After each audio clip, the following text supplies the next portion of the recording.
actually hit record, and then right as the yawn was starting. Yeah, I'm still sleep deprived. Good morning.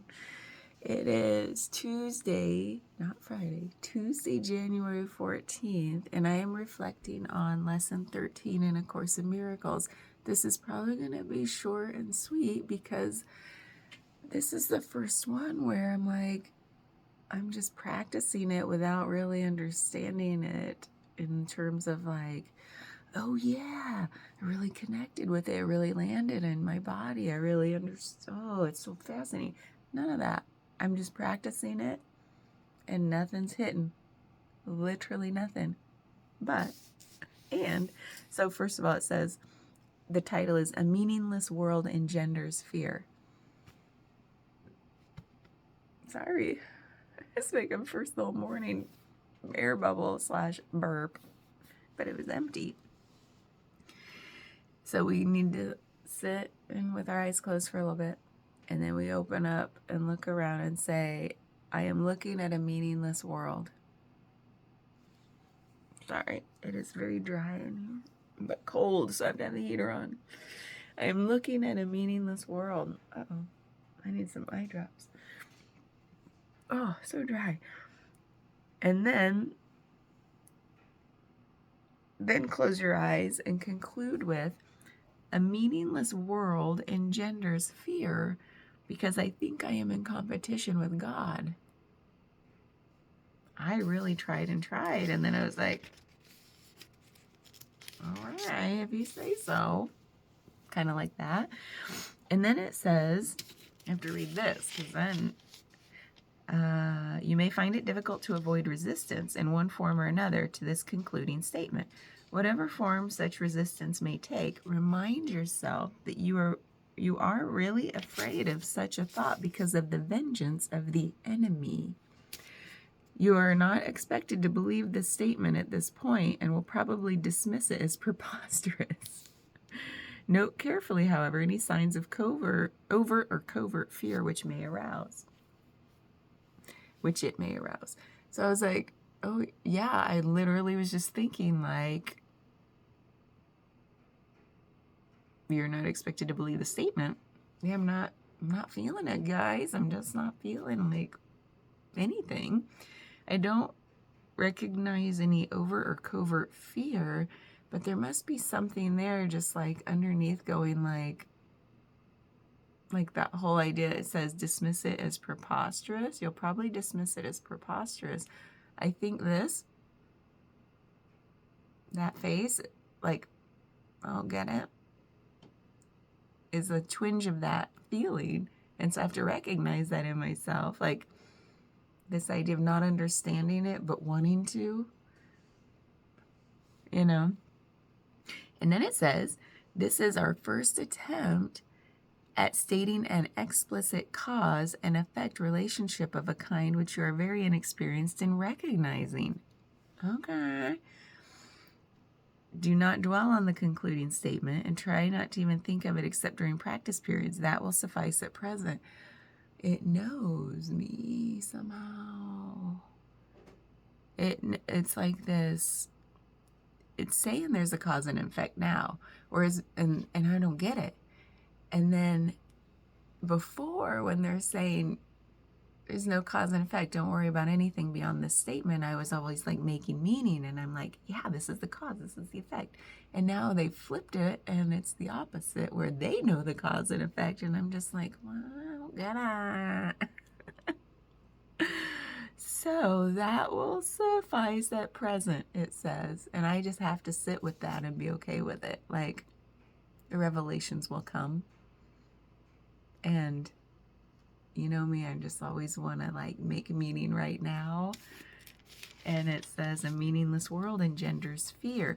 What I'm not connecting with right now, it's probably there. I mean, this book is it knows where we are in our minds and where we're going. And it's taking us there. Little baby, little school children. Come on, kids.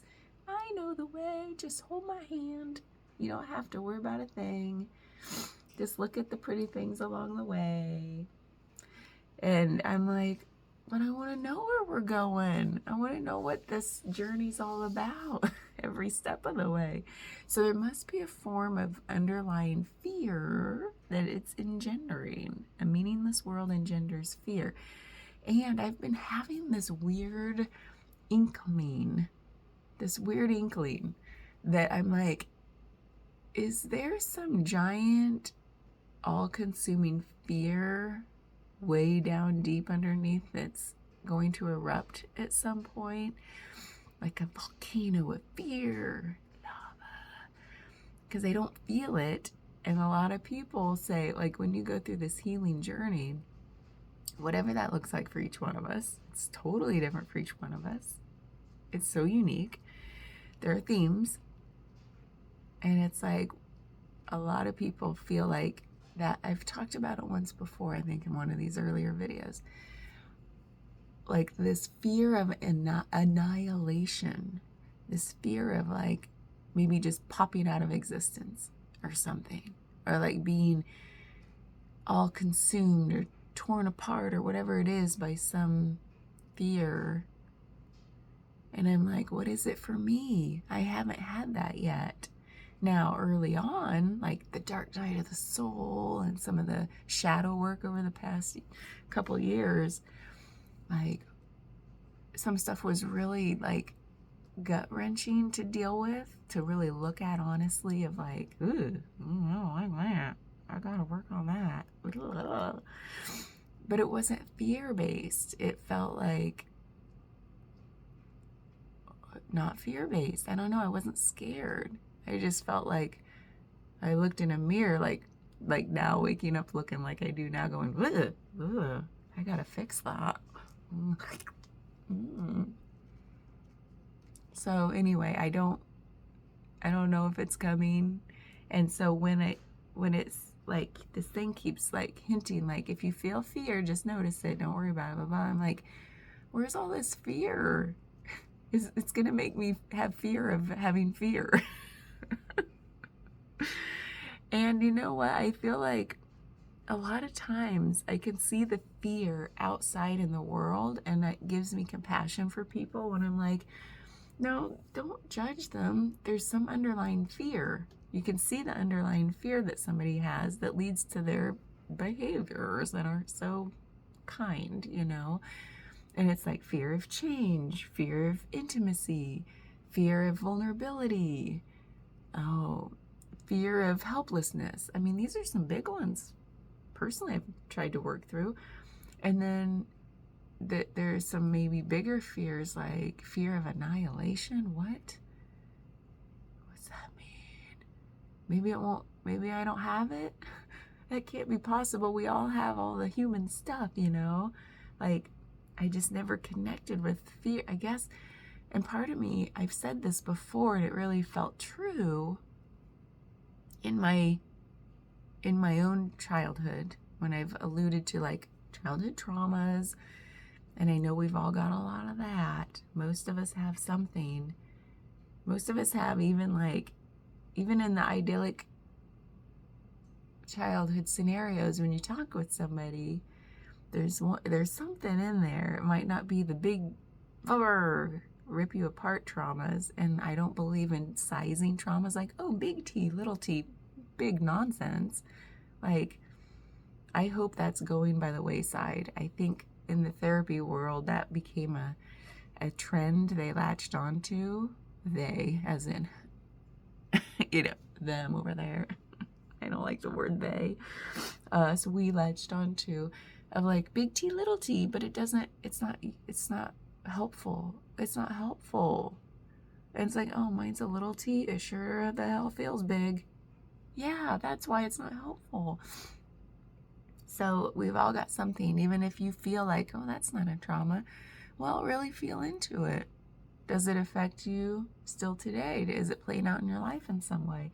I feel like maybe, and I've said this is where I was going with that, like because of my own experience in childhood, the trauma that surrounded a certain number of years of my childhood, there was a lot of fear.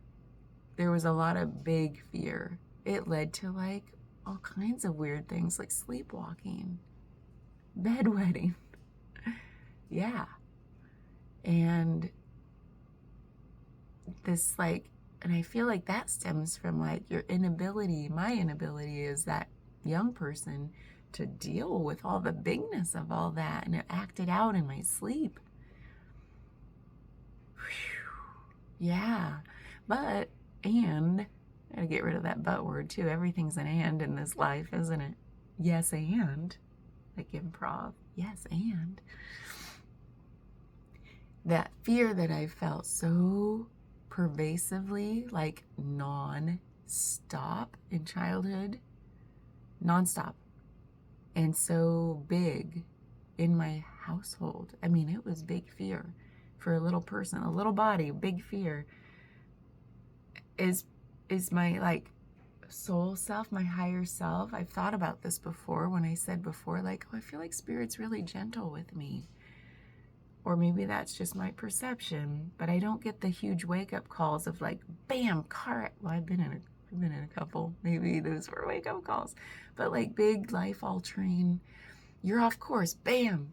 Oh, this will put her back on course. I haven't gotten those. I feel like maybe they've recognized my course as the long and winding one, and I'll eventually get there. I don't know. But thank you for being so gentle and kind and tender with me when in my life, because those first several years were not, and it was full of fear and icky stuff, and it led to a lot of icky stuff in my life that I'm healing from.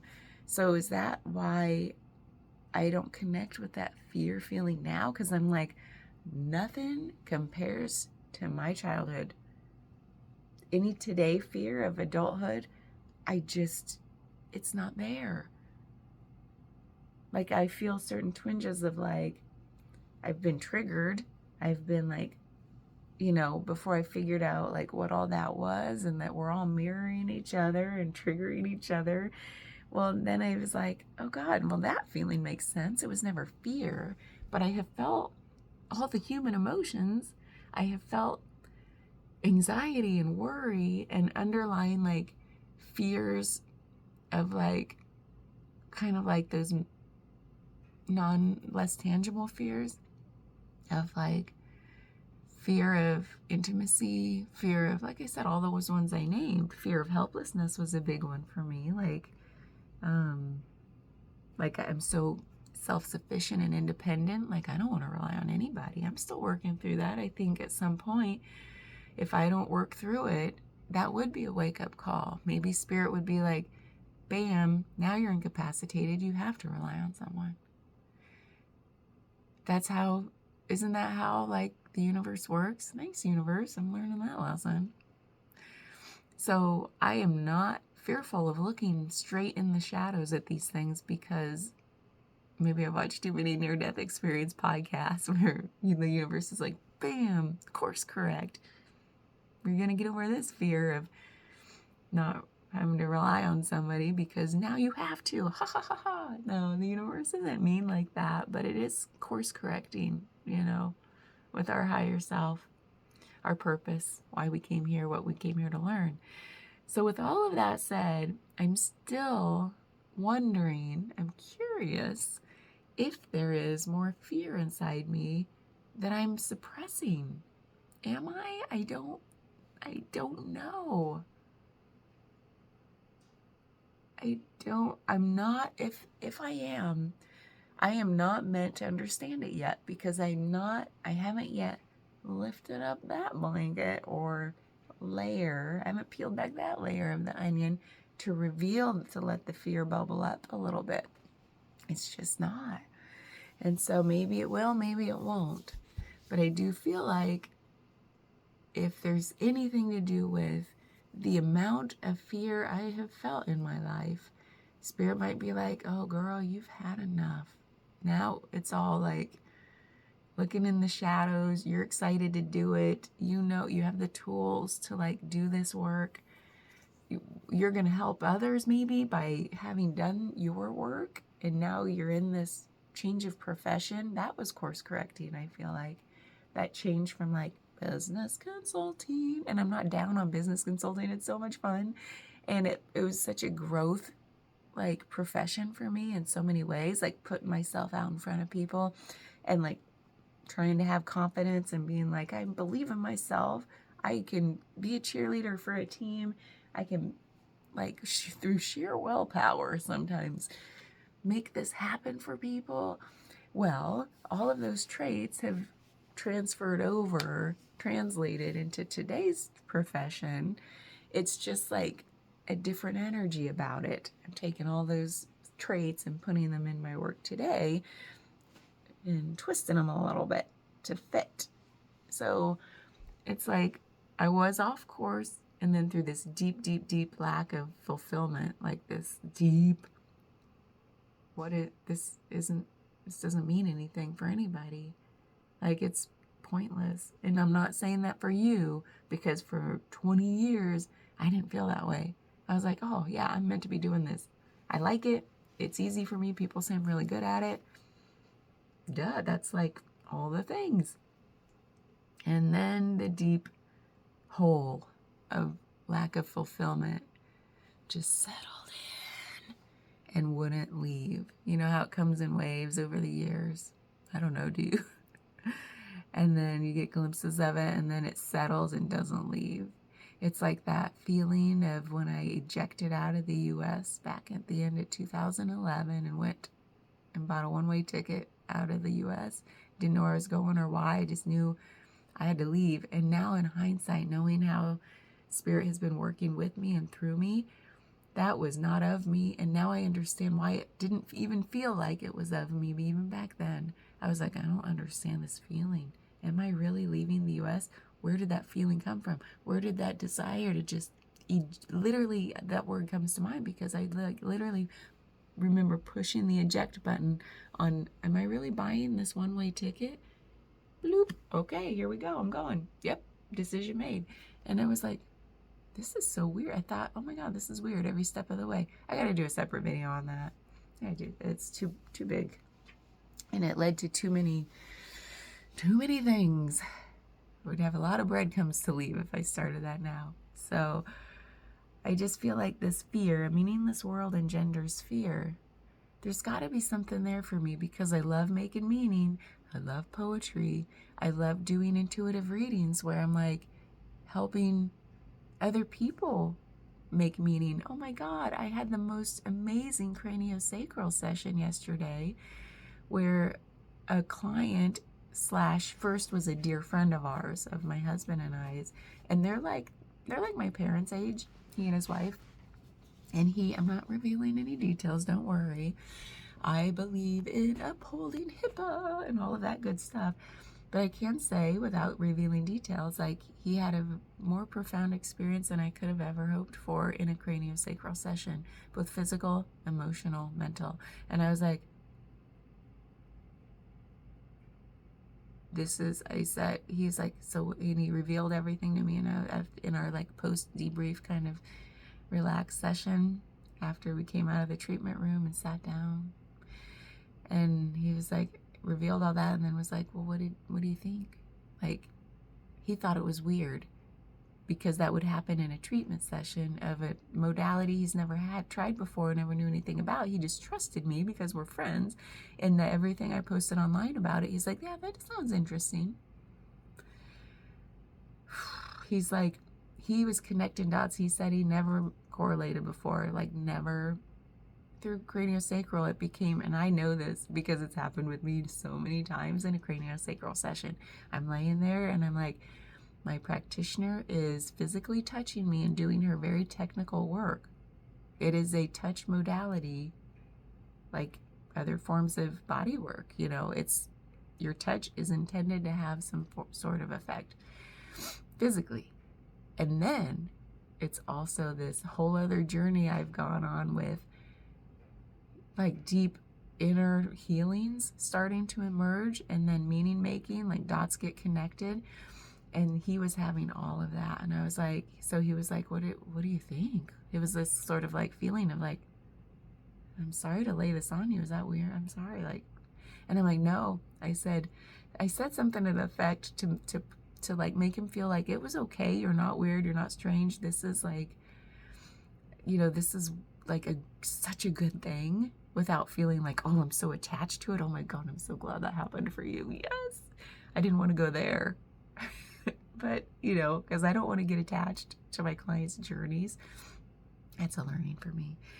But I said, on its best day, I'm like, that's all we can hope for with this form of treatment, that you have a physical, emotional, intellectual, spiritual. I didn't say all those words, but I said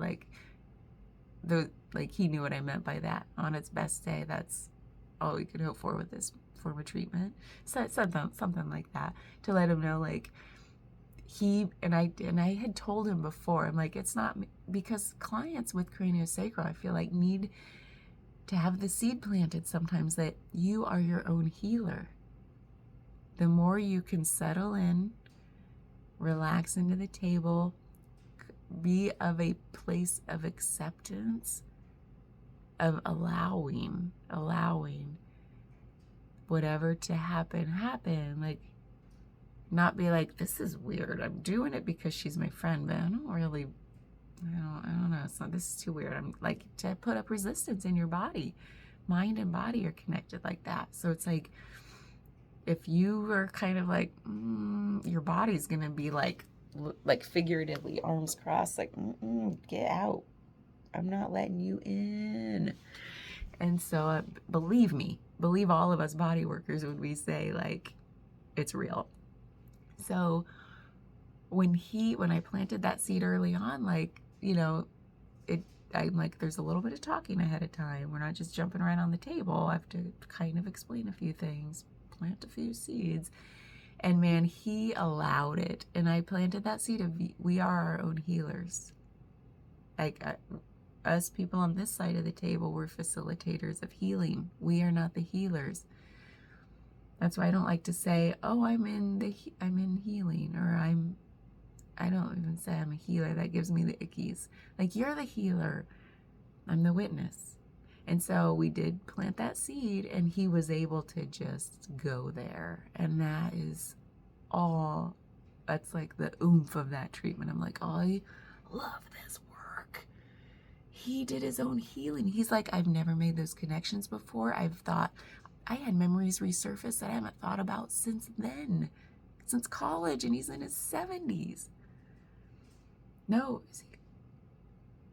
he's pushing 80? No, he's in his 70s. Oh my God. And so to think, like, 50 years of not having this memory emerge, or thinking about it, or connecting dots with his childhood from, like, why he felt certain things. And I was like, oh. And then we talked about, if you need to talk with somebody, you might want to reach out to a professional. If you want to do more somatic work, we can go there. And so, what's out of my scope is out of my scope. I don't know why I'm adding this, other than this work. I feel like maybe that's my calling, to get some more of it when I'm down in Costa Rica starting tomorrow. Reach out to my teacher who taught me cranio initially. Now I'm going through the Upledger trainings. But she taught by the book. She taught Upledger. So reach out to her, because I've had some transformative experiences on her table. And just be like, let's release some more stuff. Is there an underlying fear that wants to bubble out? But not going in it with that attachment. Just sort of like seeing what emerges. You guys, this must be all related somehow, or it wouldn't be coming out of my mouth. There is this, oh yeah, it is related. Because I told my friend / client last night, I was like,